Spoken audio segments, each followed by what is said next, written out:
title is Variational Bayesian Approximation for classification and clustering with a mixture of student T. Yes. The content is what are the mixture models, different problems of classification and clustering, very training, supervised, semi-supervised, and clustering. Mixture of student T, why student T in place of Gaussian. And then with any mixture model, we have to do computations. Computations in general are not easy, maybe costly. We proposed to use variational Bayesian approximation, and in particular, I give more details about this technique for mixture of student T.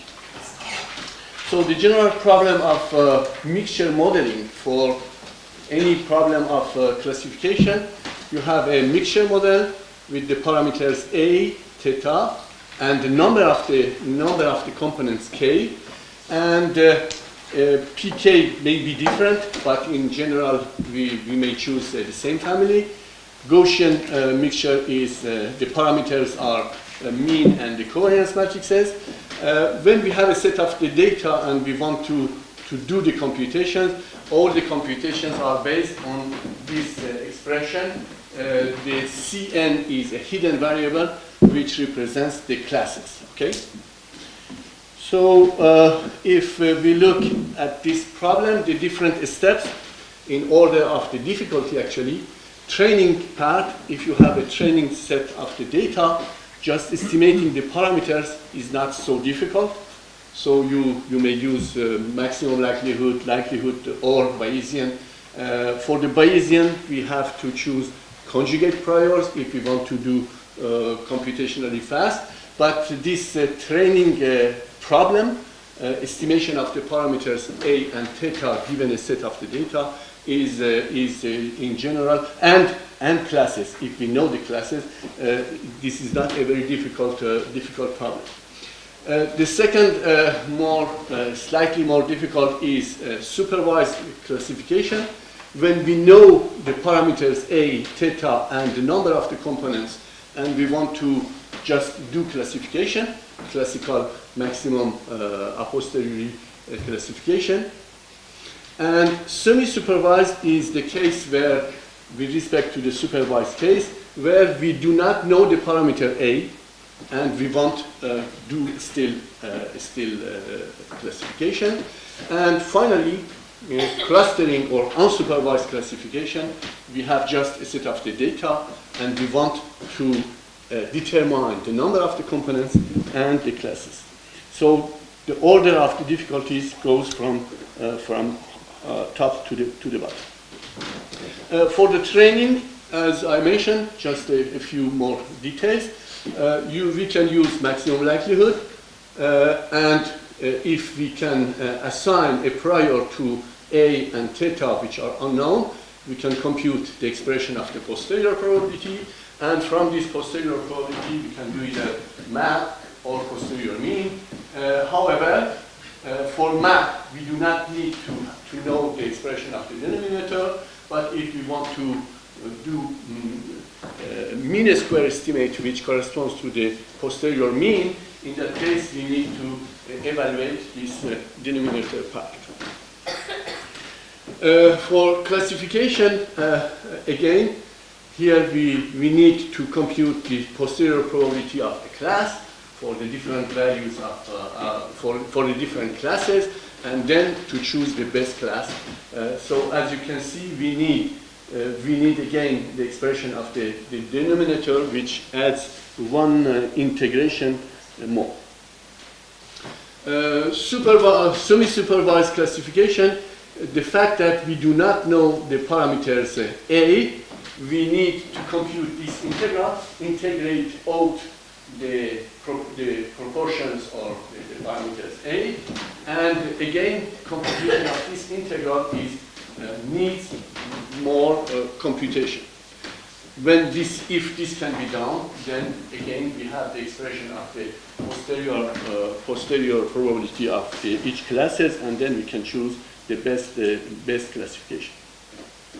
For the clustering, the same thing, but again here because we do not know the parameter theta first, if we assume that we know the number of the classes, still we have to compute this, and then we have also sum over the different possibilities of classes, and this needs a lot of integration and summation.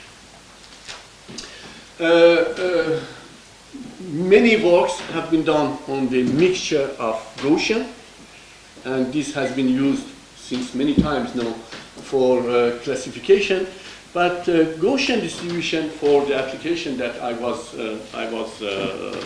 using this method, in particular in biological data, there are many outliers, and Gaussian distribution for each class was not appropriate.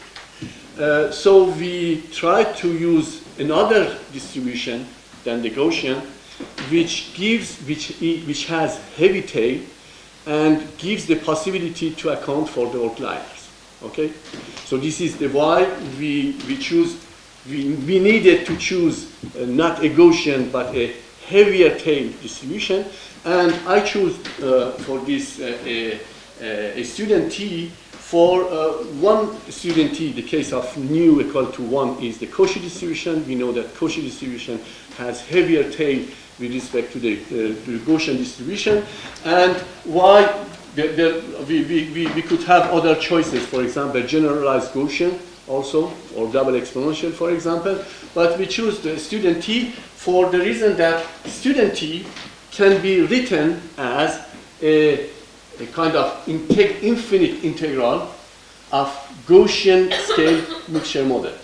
So this the expression which is written there, and we have normal distribution and gamma distribution, and this expression will give us the possibility to introduce a hidden variable z and have a kind of hierarchical model. Probability of x given z is a normal distribution, probability of z is a gamma distribution, and then we can do the computations actually very easily by this hierarchical model.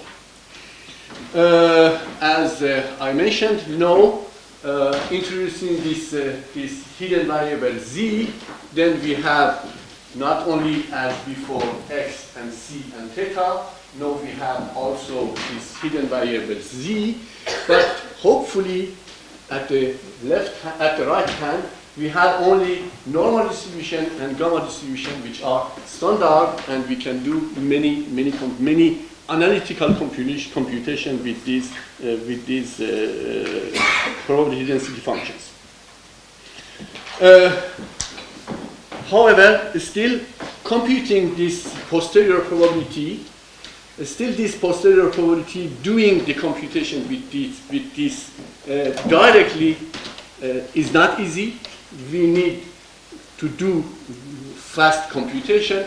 We need to approximate it by approximate the original joint posterior probability with some q, p by q, approximate p by q in such a way, and we choose the special family of q in such a way that we can do the computation analytically or easily at least.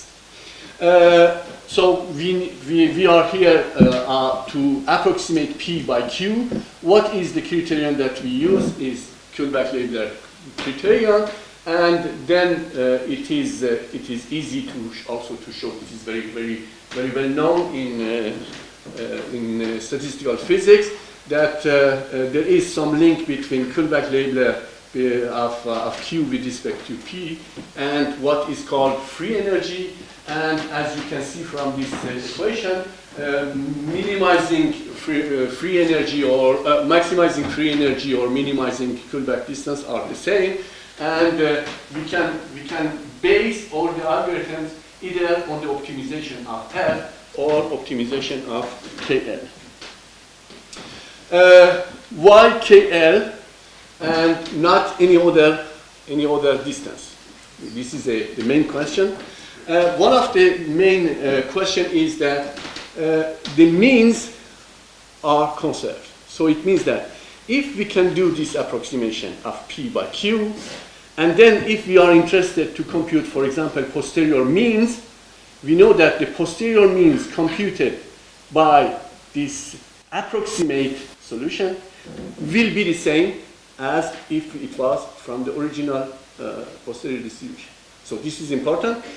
Very often in Bayesian computation, we need to compute posterior mean. So if we can do this posterior mean using Q, which is easier than P, then this is the main advantage. Unfortunately, this is not the case for other moments. For example, if we need to compute the posterior variances, this will not be the case.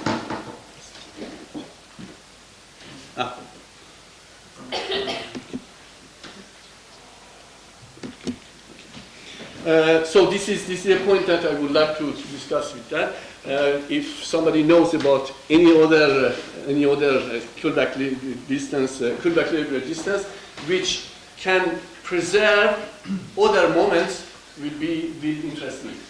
And finally, we have to choose. If we choose P in exponential family, then Q it will be in the same exponential family, and we can develop fast optimization algorithms. This shows just the graphical presentation of the model. X are the data, Z are the variances, Z are modeled as to be a gamma distribution. For the gamma distribution, we have the two parameters. For the normal distribution, we have also mean and the variances, and for A, which are the proportions, we have to choose a probability distribution with this second level, and those are the hyperparameters that we have to fix them. When writing the expression of the joint posterior of everything, hopefully we can see first when I saw that we have to approximate P by Q, one of the approximation that we can do is to choose a separable as possible for the expression of Q. And in this case, we can see from the expression, we can see that we have, from the graphical model, we have a separation between C and Z at one side, and the components at the second side. And then for each of these, this is naturally, and for each of these, we can choose to do the separation over all the components. And in this way, we can gain in the computational cost. Okay, I do not have really much more time.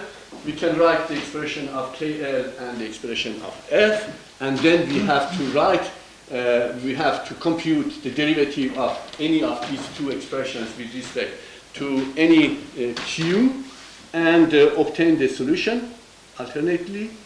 Let's see, yes. As I told, if we choose exponential family and if we choose the conjugate priors as the priors for the different parameters, then still the computations will be much easier because the posteriors will be still also exponential family, and the algorithm, final algorithm actually is not computing over the densities. It will be computing an alternation about the parameters only. What are the conjugate priors in this expression? For alpha and beta, which are positive, we can choose either gamma or exponential family, which are particular case of the gamma distribution. For mu is normal, for sigma is inverse V sharp, and for A is the Dirichlet probability. These are the expressions which are very, very well known, very, very famous. We can know we have all the elements in hand to write the expression of the posterior probability, joint posterior probability, and if we apply this variational Bayesian approximation, in this case, actually we can see that all the Q will have the same, it will be in the same family as the prior. So Q for A will be again Dirichlet, Q for alpha and beta will be gamma, Q for mu will be mu. And then the only things that we have to do, we need to update, write down the equations and write the relations which updates all these tilted parameters. Okay? More details here is that the free energy in this case naturally will be separated into terms. I'm not going to give more details of the equations, but globally, if we look at the equations, it looks like EM algorithm, classical EM algorithm. This will be the Bayesian version of this EM algorithm. You will have a E step, you will have a M step, maximization, optimization step. Then at each iteration, we can also evaluate the value of free energy or the value of KL. Both of them can be computed in this case with this prior. This evaluation can give us the possibility to stop the algorithm. And finally, we can also use this free energy for different value of the number of the components K and use this as a criterion for model selection for determination of the number of components. Okay? So, to conclude, clustering and classification of data is one of the very important tasks in all the data mining. Okay? Nowadays, more and more we have data, big data tools we have to develop, so the techniques or the algorithms which can be scalable, which can handle a very huge amount of the data. Mixture models naturally are the models which has been used for a long time to develop the Bayesian classification or clustering methods. Mixture of Gaussian is very standard. What we propose here is a kind of extension of the mixture of a student.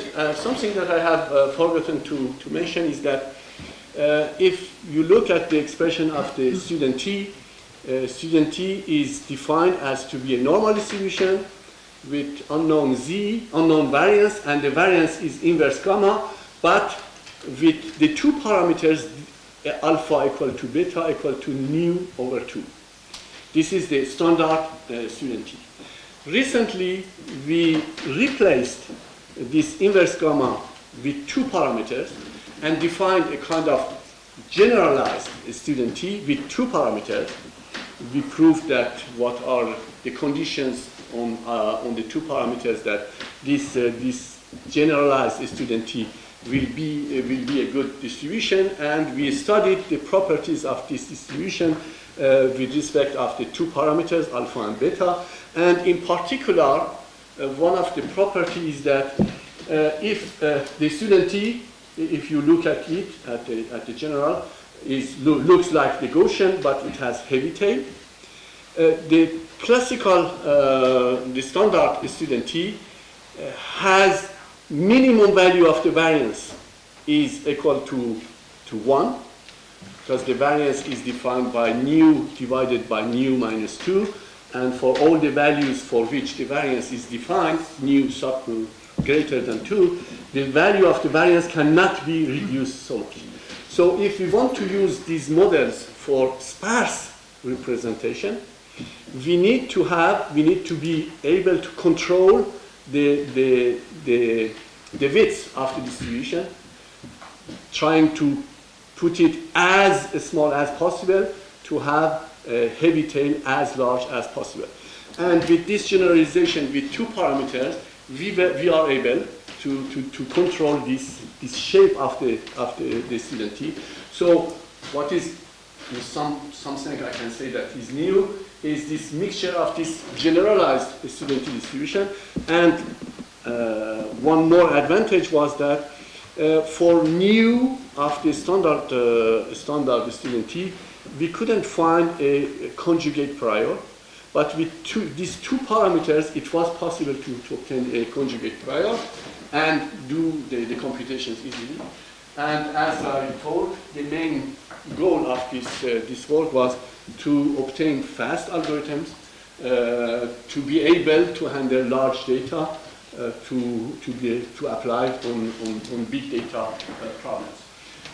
We use this algorithm for classification and discrimination of some biological data related to cancer research, where there was a European project where there are a lot of data studying one cell, a group of cells, mice, humans, and so on.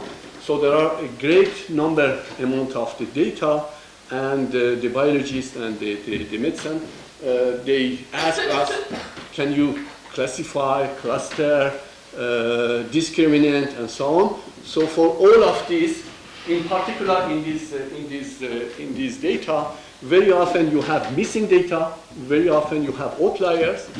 Missing data when a mice on which you are taking a lot of data is dying, so no more data for the rest of the experiment. Or when you are doing in one of the experiments, the sensor has been modified and gives some information which is so we developed particularly we showed that student T was much more robust than mixture of student was much more robust than mixture of Gaussian for this kind of application. Thank you very much.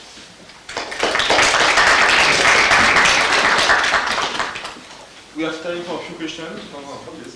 Maybe another point why the Kalberg library is maybe not important perfect is the outliers, because Kalberg library is not very robust against outliers. Yes. So we have made a very general kind of statistics which generalizes the Kalberg library information. And you can deal with robustness in whatever way you like. You can really design what you want. Okay, so I'll talk about tomorrow in the morning session in the time series analysis. This really interesting. I show how Okay. to use that for time series. Okay. But This interests me your very much. context also perfect. Yes. Okay. Thank you. Any other question? There's a good point, just a comment. When you use the Kullback library with exponential, and you try to minimize an unknown distribution over the exponential, Yes. as you showed, this is equivalent to matching the moments in the Yes. exponent function. And this is precisely the reason why in the continuous version I have the projection efficient matrix. It makes the correction exact. Yes. So yes, that was an excellent question you had. I think that what you presented can be also applied when for this presentation I consider the finite mixtures. Yes. But if we want to apply it in infinite dimensional, we have to be careful about it. Another question? I have one. Yes. Do you have a simple argument to explain the conservation of means? I think that what is the argument that the mean in the Kullback library is I think that if everything is based on the expected value, so automatically or from the construction we know that the mean is conserved, but unfortunately, as I mentioned, other moments and in particular variances are not well estimated. So it means that if we use this technique, all the computations which compute the mean values are okay, but very often we need to compute also uncertainties, so the variances, but we know that the variances are underestimated. So yeah, more precisely, but by construction, actually, if we can see that the means are constructed. It can be shown. Okay, so it really depends on the construction of Kullback Yes. library models. Exactly. So maybe then also our method can help, because then you can really design how to go off the callback library to have the first, second, third moment. Second one. So It's a very general method. I will I'm be- pretty sure it works. okay. I am really interested. Then we have to see if the algorithms that we can obtain from this generalized, if they are still easy to handle. So this will be a point that we have to find out. Yeah, thank you. So we can thank the speaker again. Thank you.